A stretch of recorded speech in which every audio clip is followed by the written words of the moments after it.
I'm talking about the kind of diplomacy that's going to end the destruction of your country. Yes, but if you are Mr. not President, strong... Mr. President, with respect, I think it's disrespectful for you to come to the Oval Office and try to litigate this in front of the American media. Right now, you guys are going around and forcing conscripts to the front lines because you have manpower problems. You should be thanking the President for trying to bring an end to this conflict. Have you ever been to Ukraine that you say what problems we have? I have been to. Come once. I've actually watched and seen the stories, and I know what happens is you bring people, you bring them on a propaganda tour, Mr. President. Do you disagree that you've had problems? Those numbers, I gotta say, it makes sense we'd be canceled. I get it, guys. And thanks again, okay? Thanks again to the network. In a completely unrelated story, on Friday, Donald Trump posted, "I absolutely love that Colbert got fired. His talent was even less than his ratings."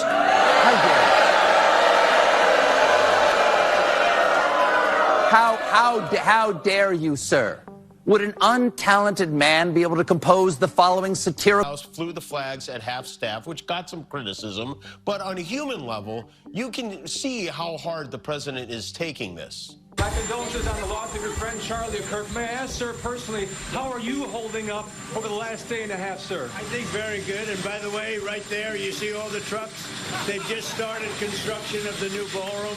Donald Trump is panicking as the top leadership in Iran has not been decimated, and they are out there saying, now that you killed our Ayatollah, Donald, we are coming for you, and we are not capitulating, we are not surrendering, and we are going to strike back with additional force, and don't think you will ever not be in our sight, Donald. So throughout the day yesterday, Donald Trump was like, we've decimated Iran. Jimmy Kimmel and Stephen Colbert absolutely destroyed J.D. Vance on live television during their historic crossover event, exposing how Trump's administration uses censorship, lies, and government threats to silence critics. From Kimmel calling Vance Vice President Maybelline and saying Vance's ratings are somewhere between a hair in your salad and chlamydia on September 30th, 2025, to Colbert and Kimmel appearing on each other's shows simultaneously that same night in an unprecedented late-night crossover, to Kimmel telling Colbert how ABC suspended him, saying,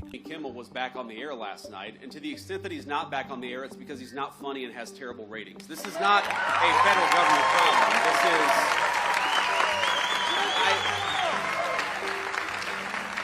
And kid, look, I want to answer your question in good faith. What people will say is, well, you know, didn't the FCC commissioner put a tweet out that said something bad? Well, compare that, the FCC commissioner making a joke on social media. What is the government action that the Trump administration has engaged in to kick Jimmy Kimmel or anybody else off the air? Go yourself.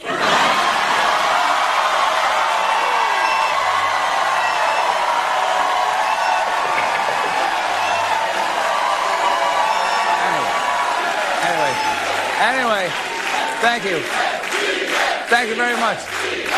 Thank you. Our government cannot be allowed to control what we do and do not say on television, and that we have to stand up to it. I've been hearing a lot about what I need to say and do tonight, and the truth is, I don't think what I have to say is going to make much of a difference. If you like me, you like me. If you don't, you don't. I have no illusions about changing anyone's mind. But I do want to make something clear because it's important to me as a human, and that is, you understand that it was never my intention to make light of the murder of a young man. Iran has surrendered, or Donald Trump would say they need to totally surrender, but he also said they have surrendered. And then he was asked, well, what do you mean by that? He goes, they need to cry uncle. If they cry uncle, then they will fully surrender. Like, what in the world are you talking about? So the president of Iran put out a statement that basically said, look, if you are a nation in the Middle East and you stop allowing the U.S. to use your air... I thought, that's it. It's over. I was like, I'm never coming back on the air, to Colbert revealing how CBS canceled The Late Show just days after he called Paramount's $16 million Trump settlement a big fat bribe, to both hosts uniting to tell Trump, we thought it might be a fun way to drive the president nuts, to Kimmel and Colbert waving to each other from Brooklyn Academy of Music and the Ed Sullivan Theater, while Seth Meyers, Jon Stewart, Jimmy Fallon, and John Oliver made cameos, to both hosts toasting to good friends, great jobs, and late-night TV, Jimmy Kimmel and Stephen Colbert's September. I understand what you're saying, that some people left behind, but he's making these statements that the mayor is flat out disputing. Well, Martha, you just said the mayor said they were exaggerated. Grossly that exaggerated. Means there's got to be some element of truth here. And of course, President Trump was actually in Aurora, Colorado, talking to people on the ground. And what we're hearing, of course, Martha, is that people are terrified by what has happened with some of these Venezuelan gangs. Senator Vance, I'm going to stop you because I know exactly what happened. Martha. I'm going to stop you. The incidents were limited to a handful of... On Friday, Donald Trump posted, "I absolutely love that Colbert got fired. His talent was even less than his ratings."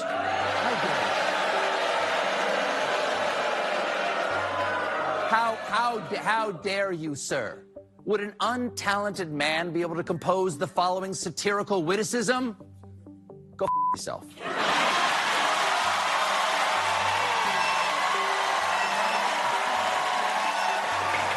I know what they're doing. They're trying out a new slogan. Donald J. Trump is going to kill you. It's pretty good, right? This maniac, he isn't just killing people overseas. An ICE agent today shot and killed an unarmed 37-year-old woman during an ICE operation in Minneapolis. They're there under the guise of protecting us. And of course, our president weighed in with compassion.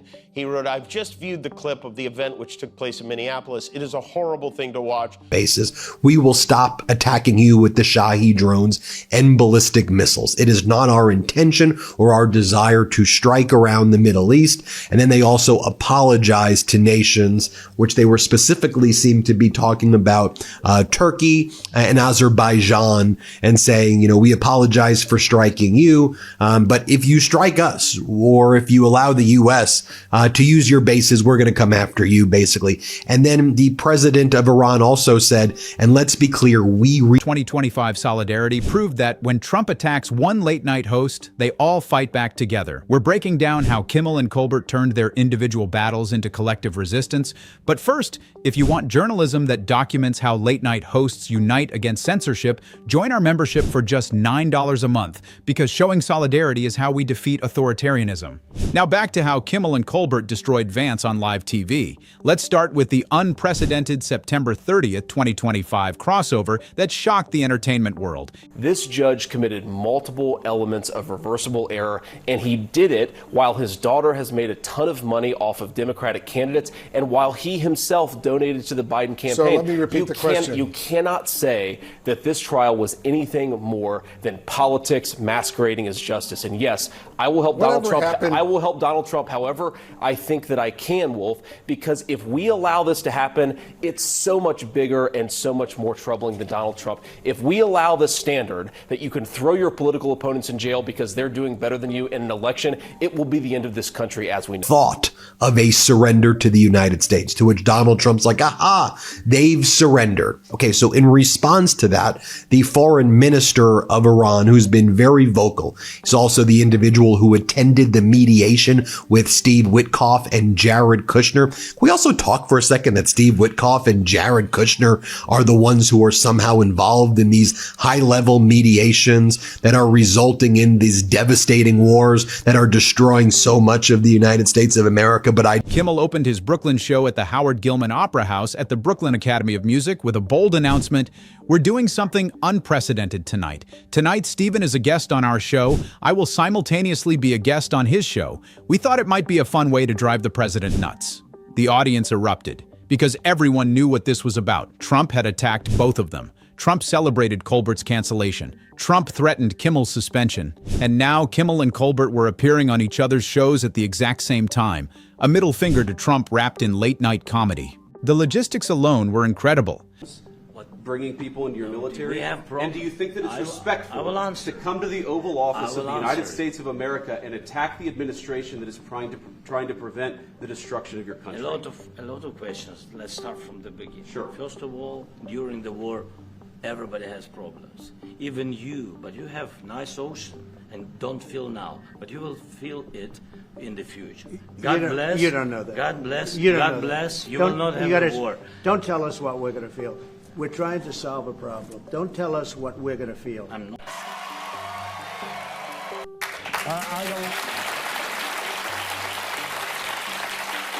I don't think there's anything funny about it. I posted a message on Instagram on the day he was killed, sending love to his family and asking for compassion, and I meant it, and I still do. Nor was it my intention to blame any specific group for the actions of what it was obviously a deeply disturbed individual. That was really the opposite of the point I was trying to make, but I understand that to some that felt either ill-timed or unclear, or maybe both. And for those who think I did digress, the foreign minister of Iran put out the following statement. Foreign Minister Araghchi, he says, President Pezeshkian, who's the president of Iran, expressed openness to de-escalation within our region, provided that our neighbors' airspace, territory, and waters are not used to attack the Iranian people. Gesture to our neighbors was almost immediately killed by President Kimmel was in Brooklyn. Colbert was at the Ed Sullivan Theater in Midtown Manhattan. They taped simultaneously, and they even did a stunt where they waved to each other on camera. But before we get to that, let's understand why this crossover mattered. July 17th, 2025. CBS announced The Late Show with Stephen Colbert would end in May 2026. CBS claimed it was purely a financial decision. But here's what happened just days before, July 14th, 2025. Colbert did a monologue about Paramount's $16 million settlement with Trump over a 60 minutes interview with Kamala Harris. Zero. What government pressure have we brought to bear to tell people that they're not allowed to speak their mind? Zero. We believe in free speech in the Trump administration. We are fighting every single day to protect it. Now compare that to the Biden administration, where we found out just yesterday that conservatives on YouTube and on a number of social media platforms were being censored. Why? Because the Biden administration picked up the phone and said, we want you to censor our political opponents. That is real government censorship, and it left the White House when Joe Biden left the White House. Now to Ukraine. The woman screaming was obviously a professional agitator, and the woman driving the car, this is the woman who was killed, was very disorderly, obstructing and resisting, who then violently, willfully, and viciously ran over the ICE officer who seems to have shot her in self-defense. Now, I saw this video. It didn't look like anybody got run over to me. It looked to me like a woman got scared, tried to drive away, and they shot her. That'll be for the court to decide. Well, the mayor of Minneapolis, though, had this to say. They are already trying to spin this as an action of self-defense. Here is my statement. So this is the statement that was issued from the foreign minister of Iran. President Pezeshkian's openness to de-escalation, again, president of Iran's openness to de-escalate within our region, provided that our neighbors' airspace, territory, and waters are not used to attack the Iranian people, was almost immediately killed by President Trump's misinterpretation of our capabilities, determination, and intent. If Mr. Trump seeks escalation, it is precisely what our powerful armed forces. Trump had sued, claiming CBS deceptively edited the interview. Colbert called it a big fat bribe. So many media conglomerates had already given thinly disguised bribes to Trump to settle lawsuits they could not possibly lose in court, Colbert said. I don't know if anything will repair my trust in this company, but just taking a stab at it, I'd say $16 million would help. The audience roared because Colbert was exposing the corruption. Paramount paid Trump to avoid FCC interference in their $8.4 billion merger with Skydance Media. 3 days later, CBS canceled Colbert's show. And Jasmine Crockett. Oh, Jasmine Crockett. The record speaks for itself. She wants to be a senator, though her street girl persona is about as real as her nails.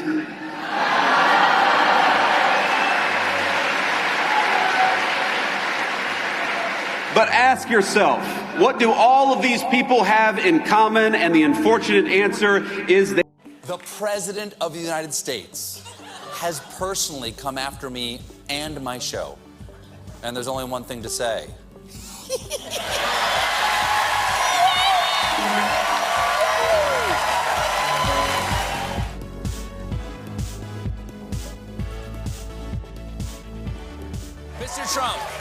There's a lot you don't understand. But I never thought one of those things would be show business. Don't you know I've been trying for a year to get you to say my name? Forces have long been prepared for and what he will get. Responsibility for any intensification of Iran's exercise of self-defense will lie squarely with the U.S. administration.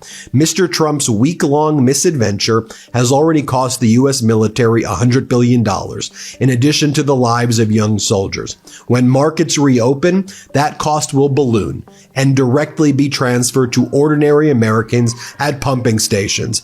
Mr. Trump's own national intelligence. Trump celebrated on Truth Social, "I absolutely love that Colbert got fired." Then Trump added, "I hear Kimmel is next." And Trump was right. September 15th, 2025. Kimmel did a monologue about Charlie Kirk's assassination. Kimmel said Trump supporters were desperately trying to characterize the alleged shooter as anything other than one of them. September 17th, 2025.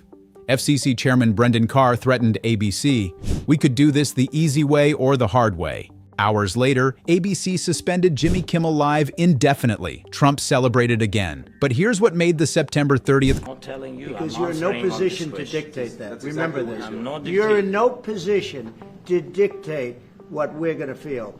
We're will- going to feel very you will good. feel influenced. We're going to feel very I'm good and telling very you, strong. You will feel influenced. You're right now not in a very good position.